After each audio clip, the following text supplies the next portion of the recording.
Le parc Corot, dans les quartiers nord de Marseille. Samir Meloudi a grandi au pied de ces immeubles. Depuis quelques années, il les voit dépérir peu à peu.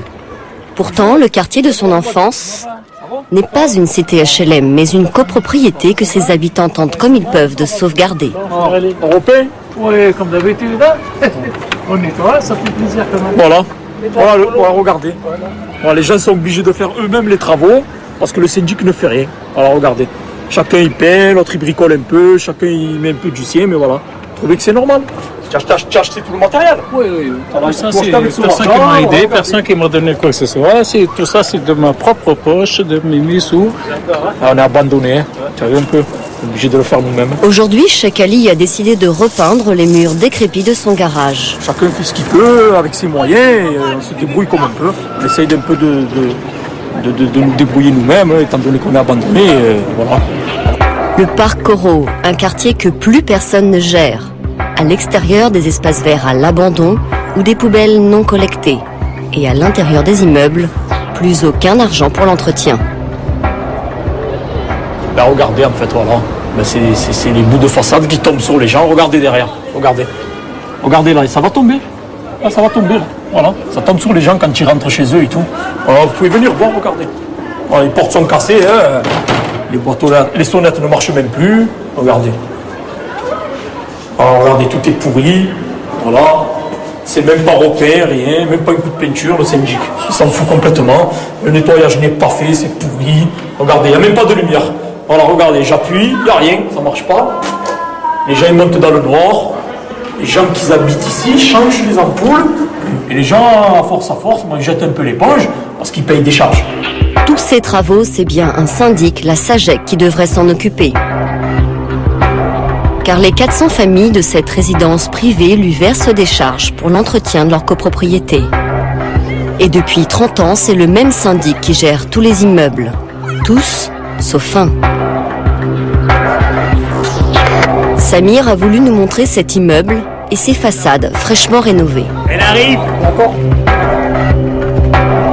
Il y a 10 ans, les 42 copropriétaires du bâtiment D ont changé de syndic. Exit la SAGEC, place à Autim. Depuis, ils ont retrouvé le sourire car leur immeuble est sorti de l'insalubrité. On partait à la dérive, quoi. Ça partait à la dérive. On avait des vides d'ordures qui n'étaient pas entretenues, les rats avaient envahi les fondations de l'immeuble, on les entendait et tout. C'était catastrophique. Vous avez sauvé le bâtiment?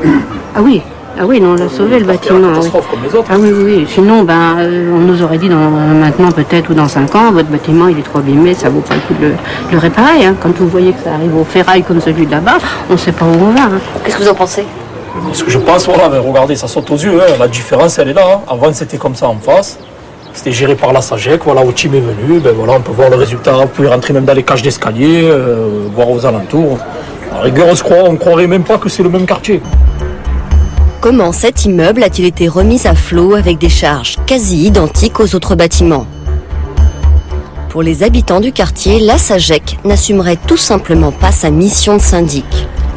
Entretenir les bâtiments, réaliser les gros travaux, recouvrer les charges ou encore négocier les contrats de chauffage et d'assurance. Bref, préserver au mieux le patrimoine des habitants. Ce soir, ce syndic défaillant va enfin réunir les copropriétaires du bâtiment H. Et là, en fait, ce soir, c'est l'Assemblée Générale des copropriétaires. Bon, ça fait 2 ans qu'on n'en a pas eu. Et la loi impose que toutes les années, il y ait une Assemblée Générale. Et là, on en a marre ce soir, on va demander des comptes au syndic et ça va chauffer. Samir et les autres copropriétaires vont enfin pouvoir s'expliquer avec ce syndic très fuyant. 19h. Nous ne sommes pas autorisés à filmer l'Assemblée Générale, qui va tourner court.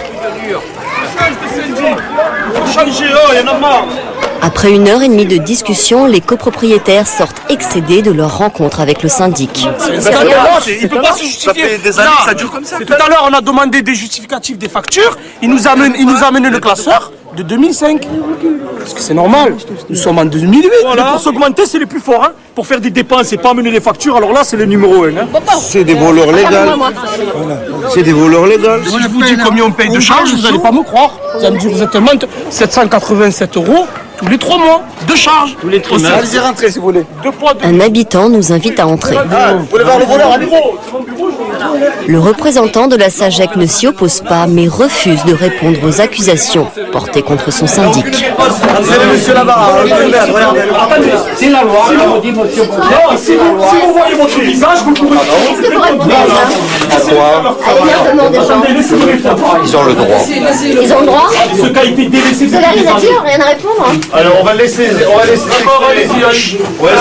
monsieur. Ah bah non, mais vous pouvez pas être comme ça. Bonsoir, c'est tout. Bonsoir. Silence radio, le gestionnaire du parc Corot se défile.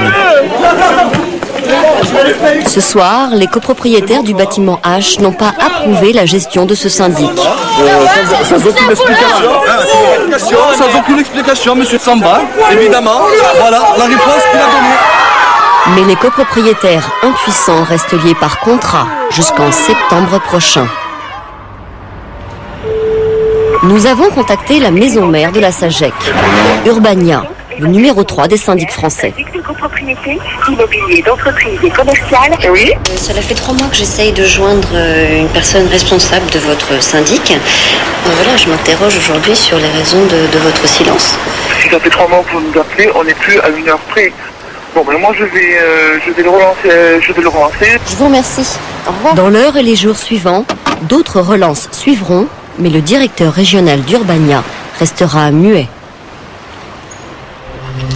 Que va-t-il se passer si les immeubles du parc Corot ne sont pas rapidement rénovés par un nouveau syndic?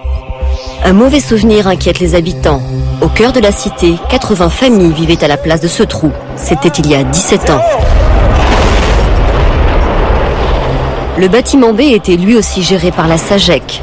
Il était devenu insalubre. Ses habitants ont été indemnisés, leur copropriété rasée.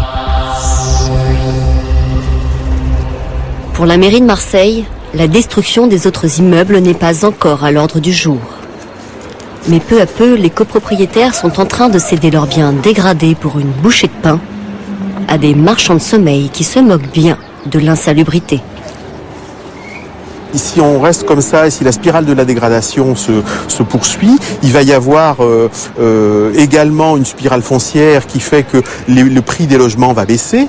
Dans une grande ville comme Marseille, on trouve toujours des locataires pour louer des logements, quel que soit leur état, malheureusement. Et du coup, il y a une espèce de transformation de ces copropriétés en bidonville verticale, comme on l'a connu il y a une quinzaine d'années.